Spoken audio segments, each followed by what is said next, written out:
Hello there.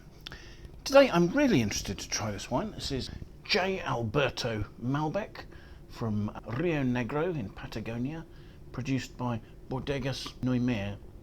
It's the 2018 vintage of that.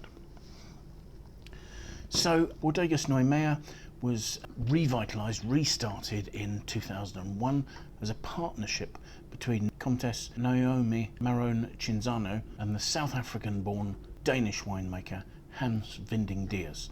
And Hans Vinding Diers is Peter Vinding Diers' son, a well-known winemaker both from Chateau Raoul in Bordeaux.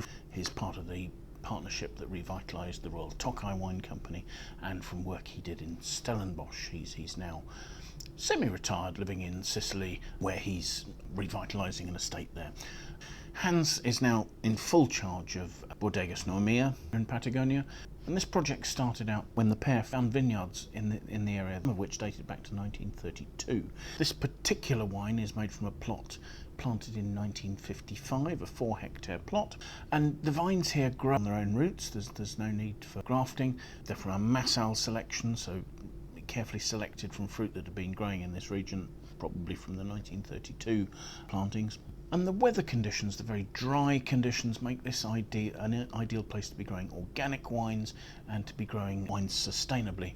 So here we have alluvial soils, and the vineyards rely on watering from the Rio Negro river, otherwise they'd return to desert.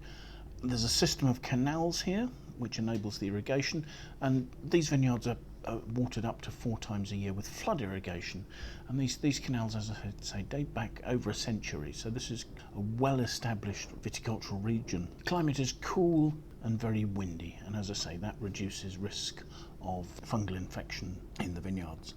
Picking went on by hand, and there was a combination both of destemming the fruit and fermenting as whole bunches. Vinification was done very traditionally, so and quite as gently as possible for gentle extraction. So the cap of skins was pushed back down into the fruit, and in some cases there was some foot treading done. This, as with all the single vineyard wines that the Bodega makes, was fermented with ambient yeasts in a combination of open wooden fermenters, cement vats, and stainless steel tanks. Aging took place in a combination of 600-litre French oak casks and seasoned barriques. Now the winery here renews its cooperage with about 5% of new wood each year. Now this is labelled as a Malbec, but in fact the vineyard has about 5% of Merlot interplanted in the vines, so it's almost impossible to separate the two varieties. So although it's labelled as a Malbec, it will have a small portion of Merlot within it. So let's have a look at the wine and see what we make of it, shall we? Looking at it initially, it's a relatively dark ruby red colour. It's not particularly deep. I can see through it fairly easily. There's a touch of purple at the rim, but it's a red purple, not a blue purple. Swirling it, the wine has 13.5% alcohol, and it's forming quite obvious tears on the glass there quite readily. So let's see what make of the aromas, shall we?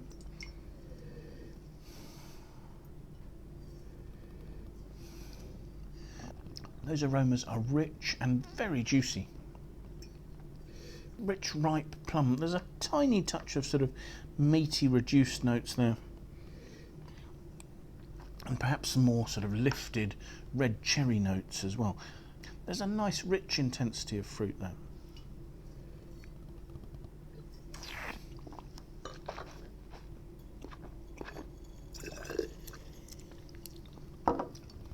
Tasting the wine, there's a lovely freshness to the fruit.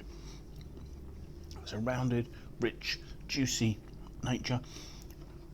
There's some high-tone notes of spice that are just lifting it and showing off some really quite perfumed edges to the wine. The alcohol's adding a little bit of warmth to the mid-palate, and that's emphasising those spices. There's a firm tannin, but it's not too astringent.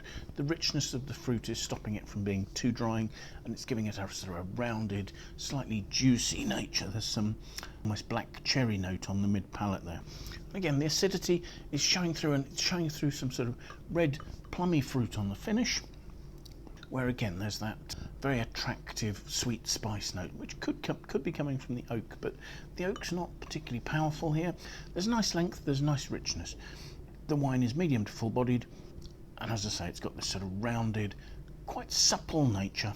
It's enjoyable and fresh, and I think the freshness there suggests to me that this still has the ability to develop. It's currently only showing its primary fruit. This will start to develop tertiary aromas. It's got sufficient power to age probably for another 5 or 6 years very happily, and one would assume for longer if you wanted. It's perhaps a slightly different style of Malbec to that you would see from further north in Argentina. It hasn't quite got the sort of the alcoholic punch. Instead, there's some lovely lifted aromas, both on the attack and on the finish. Yes, it's a wine I'd be interested to see how it develops. So thank you very much for watching. I hope you found the video of interest. If you've enjoyed it, do please press the like button. Do consider sharing it with any friends you think might be interested. Do also please sign up and follow us on YouTube. It would be great to have your support. Equally, if you have any comments, do please leave those in the comments box below. We're very interested by your feedback into the things we're looking at, the tastings we're doing, or anything else related to that. It's always great to hear from you. Most importantly though, do please make sure you can find some time and come and join us for another tasting in the near future, won't you? Thanks again. Bye for now.